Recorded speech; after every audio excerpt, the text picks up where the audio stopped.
Welcome to Technovation. I'm your host, Peter High. My guest today is Sastry Durvasula. Sastry is the Chief Information and Client Services Officer of TIAA, a Fortune 100 company that manages $1.2 trillion in assets under management. He has been in his role for a little less than a year, and among his responsibilities are the company's global data and artificial intelligence, global business services, client tech labs, and partnerships across retirement services, Nuveen asset management, wealth management, and other businesses and subsidiaries. And Sastry serves on the board of TIAA India. He's also on the board of Girls in Tech. Sastry is a seasoned tech exec, having previously been the Chief Technology and Digital Officer of McKinsey & Company, and the Chief Digital Officer and Chief Data and Analytics Officer of Marsh, as well as the CIO and Enterprise Head of Data and Digital at American Express. Sastry, welcome to Technovation. Great to speak with you today. Thank you, Peter. Always my pleasure. And I love your podcast and learn a lot from them. So happy to be here. Yeah, I'm so pleased we'll have a chance to have others learn from you and your experience. Well, let's begin, Sastry, with your role and actually more specifically your company. We'll get to your role in a moment. I offered just the briefest of thumbnail sketches of TIAA. In your own words, take a few minutes if you wouldn't mind and describe the breadth of TIAA's business, please. Yeah, thank you, Peter. So TIAA was founded over 100 years ago by Andrew Carnegie to provide retirement solutions and for people who serve others to retire with dignity.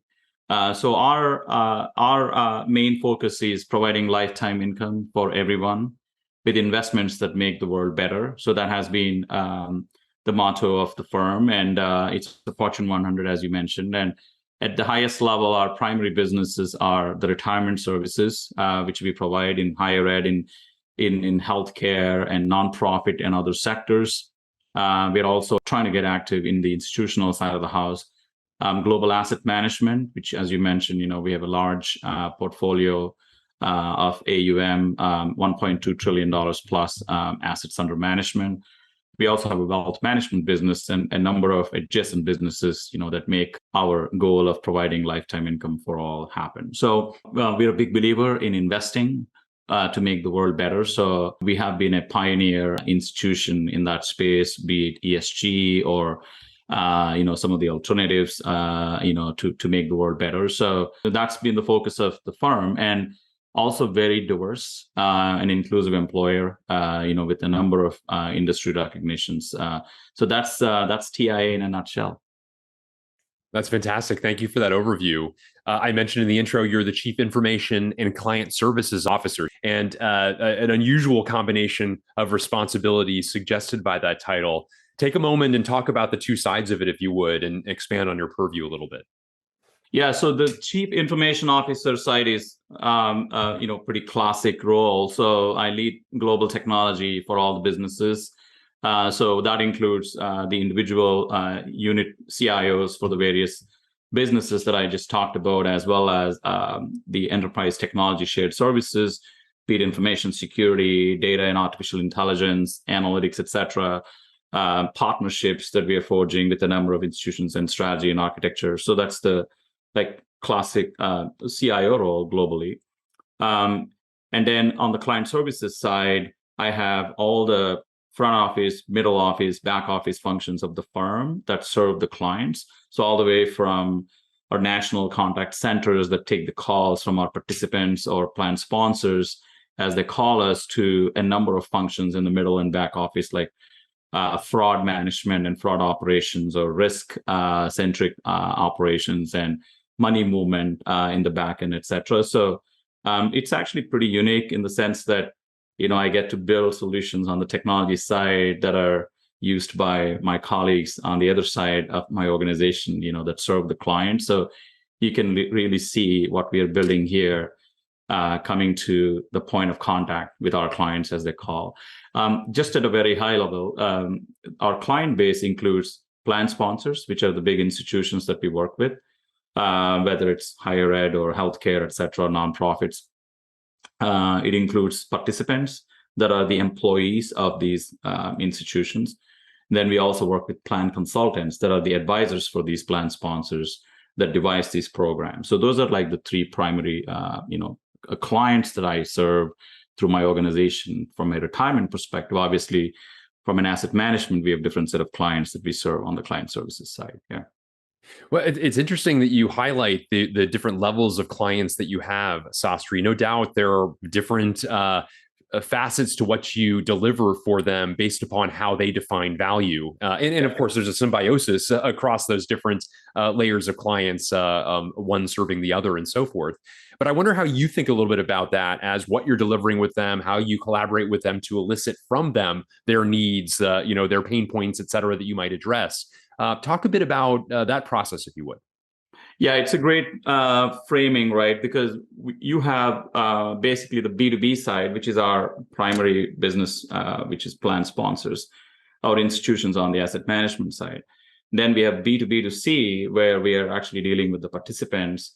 And then we have B2C, in wealth management, advice, et cetera. So that's one side of the, constituents that we have to, think about as we devise solutions.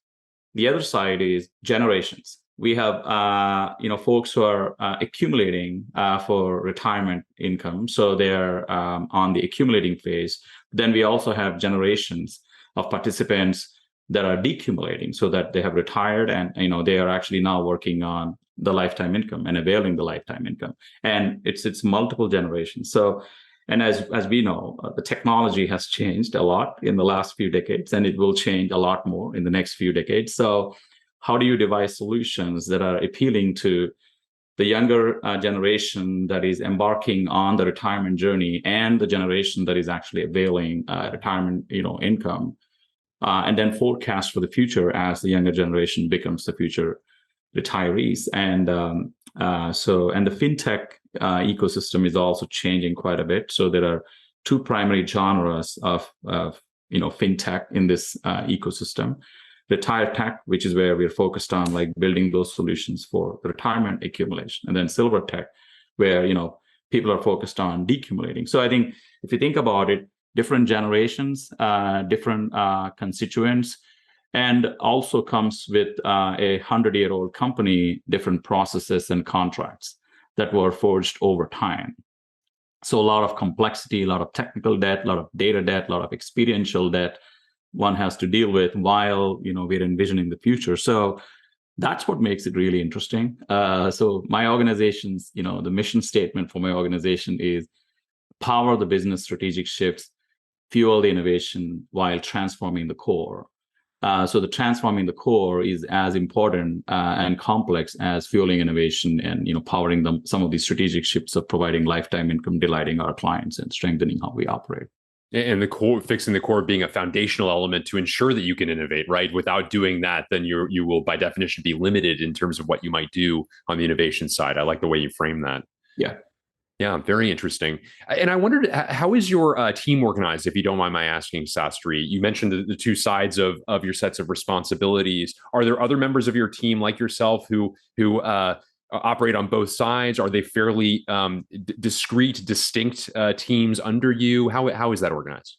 Yeah, so the way we've organized, we have the unit CIOs that are facing off to the business CEOs. So the wealth management CIO sits at the CEO of wealth management, asset management, and retirement services, right? So those are focused on those primary businesses. Same thing with our client services side of the house, where our client services officers are serving the specific business units. But then we have the horizontals like information security or data and AI architecture, these infrastructure, obviously, and cloud, they are horizontal. So they serve all these different business units. So that's my organizational grid. So we have, verticals and horizontals. Yeah. Very, very interesting indeed. I appreciate that overview. I wanted to ask, you've talked about TIAA and where it operates, the various businesses you operate in. You talked about the B2B aspects of what you do, the B2B to C, as well as the B2C. Really interesting, those points of differentiation. Talk a little bit further, if you would, about TIAA's strategy as a whole and the role that you see your team playing in driving that forward. You've begun to elicit some of that, but I'd love to get a little deeper into some of that conversation, if you don't mind. Yeah, so at the highest level, TIAA is focused on delivering lifetime income and delighting our clients and strengthen how we operate. And From a client services and technology point of view, which is my organization, we're focused on obviously powering those strategic shifts and fueling innovation while transforming the core. And the way we've organized our strategy on a page is through 6 pillars.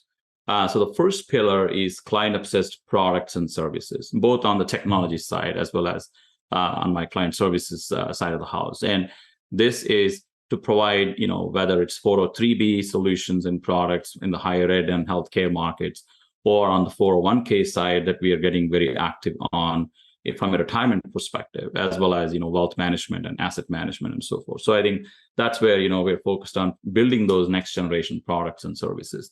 Second is digital first. So how do we uplift a heritage company into the new gen to provide the next generation of digital solutions and experiences, working closely with our newly appointed Chief Digital and Client Experience Officer, Jessica Austin.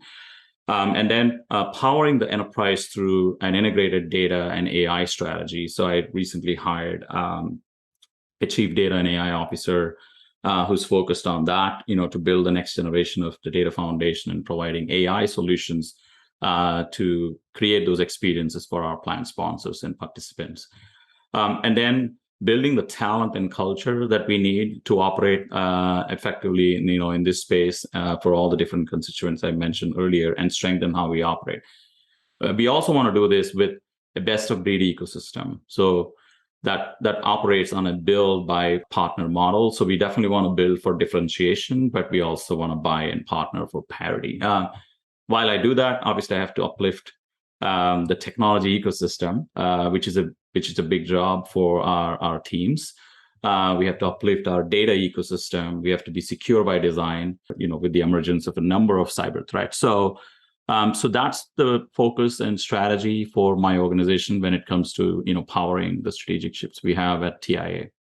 Great overview. I really appreciate that, Sastry. The data and AI component, I'd love to double click on that for a moment, if you don't mind. 2 topics of great interest to your peer group, and certainly an area of great emphasis for you and your team, as you noted.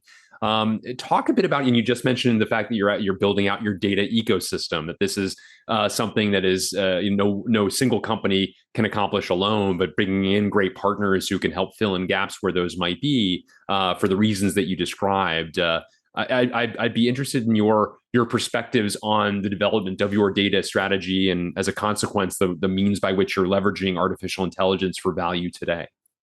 Yeah, so the data ecosystem, any large company of heritage by nature has different technologies. You can almost predict that we have technology tools from every quadrant of Forrester or Gartner that, you would expect to see a lot of different data villages that were built over time for custom solutions. So that's the landscape that we're starting from. But the advantage we have is because we have been at this for a long time, and we are a highly regulated firm, we do have a number of data assets that actually are within the firewalls of TIAA that we can capitalize on. So Dr. Swati Singh, who joined my leadership team as the Chief Data and AI Officer, that's her and her team's focus. How do we bring all the data, from our global data assets and build that platform? While we do that, obviously, we want to be cloud first as we do so. We want to leverage open source tools, but more importantly, we want to have some killer use cases that are powered by AI for the specific constituents that I talked about earlier. So as an example, we forged a strategic partnership with Google AI that we are now actively deploying solutions in our client services area, because that's under my purview. It's made very easy to deploy it, and it deploys at scale. So we're using conversational AI solutions when the participants call in to minimize the wait times, to do a level of intelligent automation to serve them.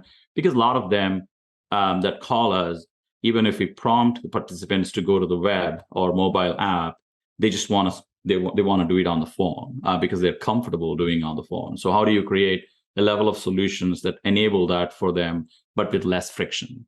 So that's where the AI comes to play. So a number of use cases that we are actively developing. the advantage we have is we also develop a client tech labs, which is on a multi-cloud, hybrid cloud environment, where we can actively pilot some of this in beta testing, work with clients to co-innovate with them and deploy the solutions in beta and see how people feel about it. And then we can productionalize it at scale. So that's the other thing that we're doing, to have some flexibility and working with different institutes as we do so. But data, undoubtedly, it's a big asset for any firm. And I'm a data geek at heart, with a lot of patents in this space, and so is Swati and others on the leadership team. So we're quite passionate about uplifting that foundation and creating those use cases.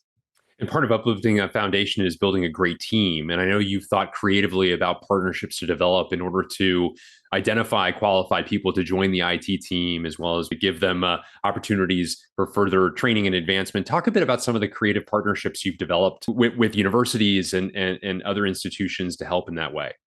Yeah, I think the main advantage we have is, we work very closely day in and day out with universities, right? Because they are our clients and that's who we serve, and as they serve others. So we really want to have a different level of engagement and conversation with the academia. So as an example, we have a partnership with NYU or UNC where we have launched programs, and we have over 47 or 48 now cyber graduates that are going to be graduating from NYU, employees of our own that are actually going through this coursework. We have something similar at UNC, but we also have a very robust internship program. As an example, the client tech labs that I mentioned earlier, we've had over almost 100 interns actively hacking in our client tech labs and coming up with solutions, and some of them, the winners, opted to actually continue with us during their semesters as well. So that's some of that strategic advantage we have to build that level of talent pipeline is it's quite satisfying actually to see how that's evolving. At the same time, we're quite active in industry forums like Ren Isaac, for example, on the cyber front, which is the research and educational network, where we actively contribute to the same thing we do with obviously financial services, FS Isaac, etc. So we are an active participant and contributor. That's one leg of our partnerships.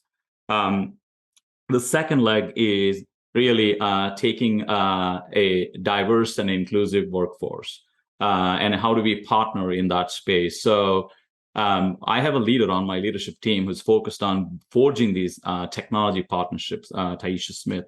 And we've created this role to actually elevate our impact.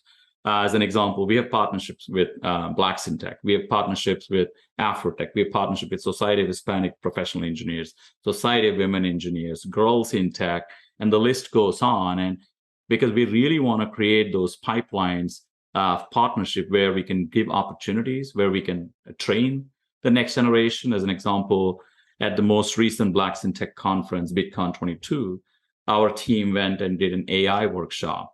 And same thing, with Girls in Tech, we have been doing a number of workshops. I think that's what really makes it, very powerful, right? Because then you can have a two-way street with these partners and give them opportunities, work with them to make a bigger impact. So that's the second thing. And then the last thing is we work very closely with the clients. So when it comes to client co-innovation on emerging technology and research projects with faculty and their students, that because that's what we do, for our business. So we open that up, and especially with client advisory councils that we have, we open doors for our clients where faculty and students can come and do co-research with us and partner with us on a number of things. And that's really exciting because it not only adds more talent to our pipeline, but opens the dialogue with our clients in a different way for impact. That's really remarkable and so smart for you to leverage the network of your clients in some really creative ways that add value in both directions. You mentioned Girls in Tech among the groups that you're affiliated with. You were on the board of that organization, as I mentioned in the introduction. Talk a little bit about that relationship and what you've brought to it and gained from it, why it's important to you. Yeah, Girls in Tech. I have been with Girls in Tech for several years now, almost 6-7 years. So I've had the opportunity to learn and benefit from the wisdom of the board, as well as the founder Adriana. who started this, several years ago with a few thousand people in the West Coast. Now it has grown almost to 100,000 members across 50 different countries. So I've had the privilege to work with her and the leadership team and the broader chapters to grow the impact of girls in tech.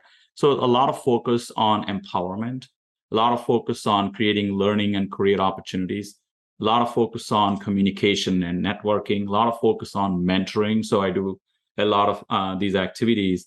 And it's fascinating to see how the dialogue has opened up in the last several years. We still have a lot of work to do on gender diversity, no question about it. In any industry, technology actually is probably the most pronounced one, but I am quite excited about it. I'm super proud to say that more than 50% of my direct reports are women in technology. And obviously, there's a lot of work that goes into it to make sure that we have a diverse and inclusive leadership team, because that sets the tone for the rest of the organization. But at the same time, we're equally focused on diversity, equity, and inclusion in the broader context. As I mentioned, we have partnerships with a number of these institutes, whether it's Blacks in Tech or Society of Hispanic Professional Engineers, a lot of work with LGBTQ plus. So I think the dialogue is happening, Peter, but as I see that from both sides, by the way, not just technologies. From a business point of view, this is an important element of our business focus. We launched an initiative earlier this year called Retire Inequality. So if you think about like women retirement, there is a parity issue. So based on statistical analysis, it's proven that women retire with 30% less. So how do you close that gap? So we have a number of initiatives, we have strategic partnerships in that space as well for this major event that we launched and set of initiatives for Retire Inequality. We've engaged a number of athletes on this to get the word out. But so you need, as I talked about, client-obsessed products and services, I need the team that is diverse to actually think about, closing that gap, right? So that's where I think the connection really happens, because we are a mission-driven, purpose-driven firm, right? So retire inequality is a big focus for us. Obviously, the focus on gender equality in technology, and client services helps close that gap. Hey, very, very interesting overview. I appreciate you sharing the substance of that and the great work that you're doing in order to bring about some of that change. I wanted to also, speaking of boards, you're also on the TIAA India board, and I wonder if you could talk a little bit about your operation in India and your relationship to that.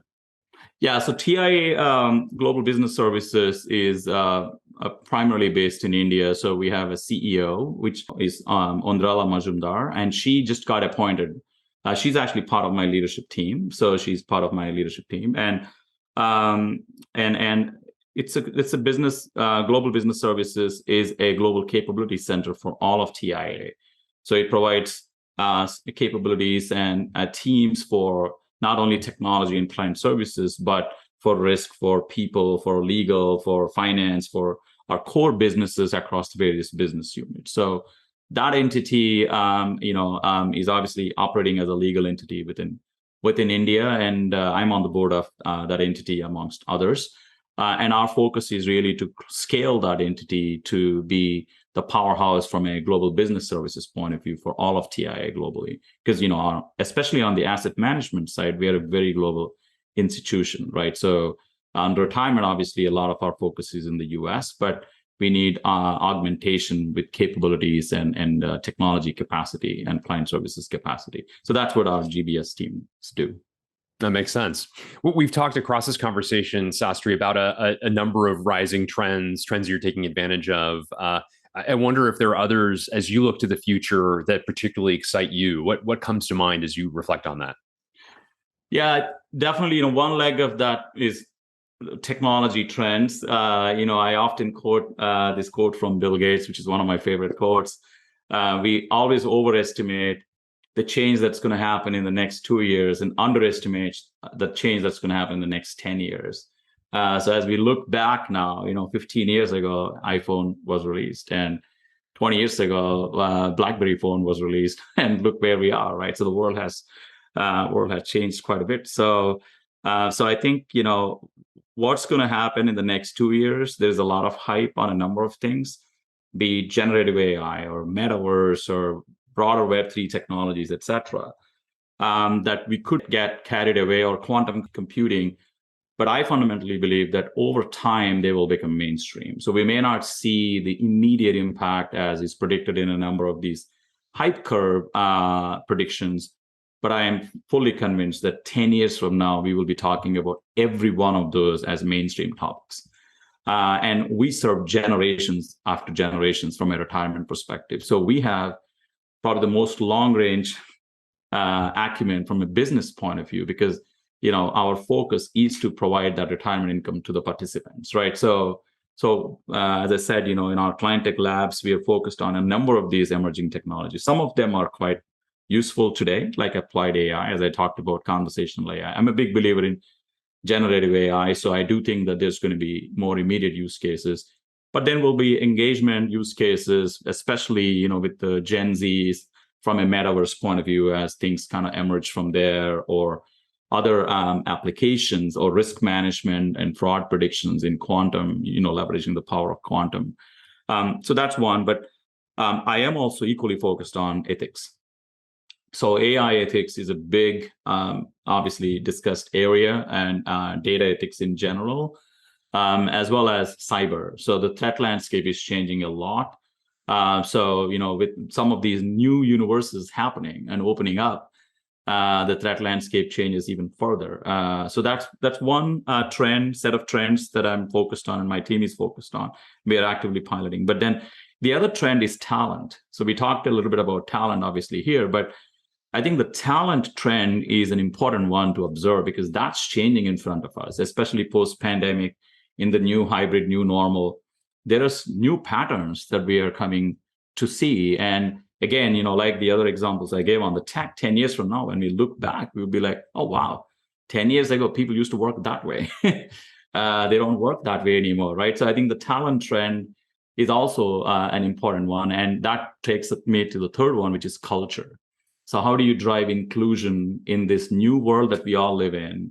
What are the new micro nuances that we should be observing, especially, when you lead large organizations? I have the responsibility of almost 60% of colleagues at TIAA fall in my organizational remit. So what are the different trends there in terms of culture, and, what's the next generation of, culture going to look like, especially in a technology organization, and how do you kind of forge that, better in a 100-year-old company? So those are the trends that are on my radar, that I'm excited about.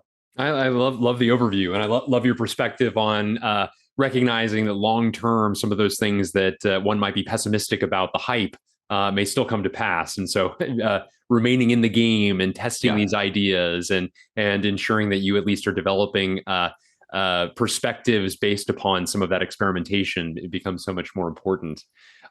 Sastry, I also wanted to ask you a bit about the secrets to your success. You rose very quickly in your career to become a chief at American Express. You've had additional chief responsibilities, executive roles at Marsh, at McKinsey & Company, of course, now at TIAA, where we've most of our conversation is focused, needless to say.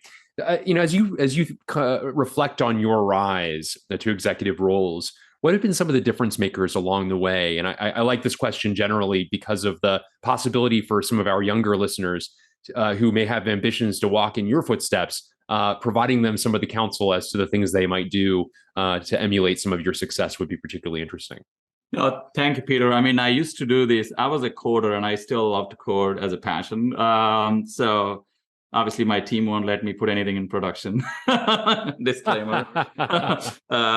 The 3 L's that I always talk about, right? The first L is learning. So I'm intentional about my learning. So, and that's a tough thing to do, but that has helped quite a bit.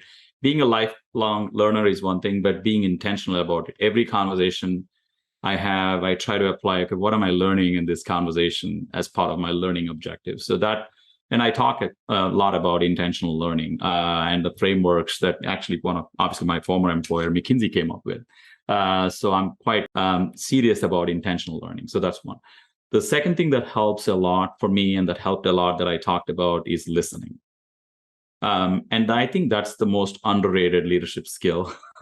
That's the most underrated aspect of communication. So active listening and listening for the cues especially in this new normal that we live in, I think is an important secret. And for the audience who are younger in their tenures and who have bigger ambitions, I can't emphasize enough the importance of listening. And then the third is leading while being accessible, which is a hard thing, as you grow in your career, large organizations form. How do you connect with every level so that you feel equally accessible? And obviously, it's more easy to do now than before, because in the past, one would have to literally walk the floors, and that's pretty hard when you have global teams. But whether it's on Slack or Teams or whatever your medium of communication is, it's very easy now to be accessible, right? So leading while being accessible. To me, those are the 3 L's that I strongly believe in. Obviously, being hands-on, being inclusive, being an ally. And another secret that has helped quite a bit for me is I do a lot of mentoring, but I do a lot of reverse mentoring as well. And that helps tremendously. When you sit across the table or on a Zoom call like this with a 17-year-old trying to tell you how you should think about, you get a lot of aha moments. I have one obviously at home, a teenager son, who tells me that every day, but that just opens up, a different canvas to think about and how ready or unready I am, for the next generation. And that definitely helps me a lot. May I ask you just on that last one, what are some of the ways in for those reverse mentoring? I can only imagine that at least the first conversation, once there's a cadence to it, no doubt it becomes more natural. But I can imagine an organization as large as yours, with a role, with a title, forget who you are for a moment, but just the title you have, that it would be intimidating for somebody who's quite a bit younger for you to be sort of counseling you. What are some of the ways in that you found to be particularly effective? Yeah, I think the first thing, as I said, is being accessible. The people fundamentally have to believe that, that you're an accessible person, right? So my team should believe that, okay, this dude is accessible and we can talk to him without worrying about implications. And that is a tough nut to crack. But once you crack that, right, then it's actually once you say that, once I say, hey, I want to have some reverse mentors, the doors are wide open, right? Because people fundamentally believe that, okay, there is an authentic leader who wants to open up those doors. But then how do you have the first conversation? How do you break the ice? Right? I think there is a level of pattern recognition in this subject, but you just have to, I try to get into their shoes, which is very hard, by the way, for me to do. Having seen all the different technology movies that I've seen. But once you get to that level of humbleness, and because I can never speak their language the way they do, so it's pretty hard, so just how do you synchronize that conversation? And it's also a two-way street, right? Because the team members get the exposure. So for example, we launched something called TIAA Trailblazers series, where I am interviewing people from different levels of their careers, from different backgrounds, and highlighting them as role models for the broader organization. Because I was able to do that, it just opened up doors where people are able to respond to me, and then now some of them become my reverse mentors, right? So, but especially coming into a new industry and new organization like TIAA, there's a lot to learn even from an institutional point of view, right? So that obviously comes from experts who have been at it for a long time, but when it comes to tech, everybody is a teacher and everybody is a student, right? Very well said, Sastry. I really appreciate this great conversation. Having gotten to know you and knowing how thoughtful you are, I'm so pleased and not surprised that this conversation fully reflects how deeply insightful you are, and how much you think about, how intentional you are, not only about your learning, as you pointed out, as an important aspect that each of us need to be mindful of, but intentional about the practices that you put in place. It's really been a great conversation. Thank you, Peter. Always pleasure catching up with you, and I look forward to other podcasts you're going to do, in my learning series. Yeah. Wonderful. Thank you so much, Sastry.